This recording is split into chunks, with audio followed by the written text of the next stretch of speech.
The trip from the Sultan to Alegria is only about 10 miles, but you climb over 3,000 feet in that short distance. We left the Sultan in the morning when the temperature was already nearing 90 degrees. In a little over an hour, although the trip is only 10 miles, the road winds endlessly up and around the Volcán de Sultan. We arrived at the Laguna de Alegria, a crater lake formed in the basin of Volcán de Tecapa. Winding your way through coffee fincas, the smell of sulfur warns you of your arrival. On a motorcycle, we could feel the temperature gradually dropping along the way, until we reached the lake, where the air felt cool and moist at around 70 degrees.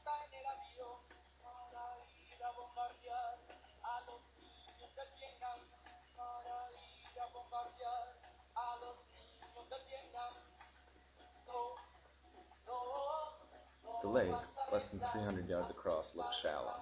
My friend warned me of the sirena, the mermaid, that sucks unsuspecting male victims underwater and into the volcano. Many people have drowned here, he said, and they were all young men. I told him I'd have to wait until next time to try my luck. It was a Saturday, so the lake was crowded by normal standards. That meant, except for a busload of campesinos on the other side, we had the place almost to ourselves. It reminded me of Walden Pond. In college, we used to head out to Thoreau's old hangout and smoke cigarettes and pretend we were really in the wilderness. The only difference was that here I was in El Salvador, in the middle of a volcano. But you get the picture. The town of Alegria was once the heart of coffee growing in El Salvador, but that has shifted to the western region of Santa Ana over a half-century. Now it is known for its flowers. On a 125cc Honda, we made the trip on a Saturday. With two full-grown men, I admit feeling like Harry or Lloyd from Dumb and Dumber, the motorcycle struggled up some of the steeper hills.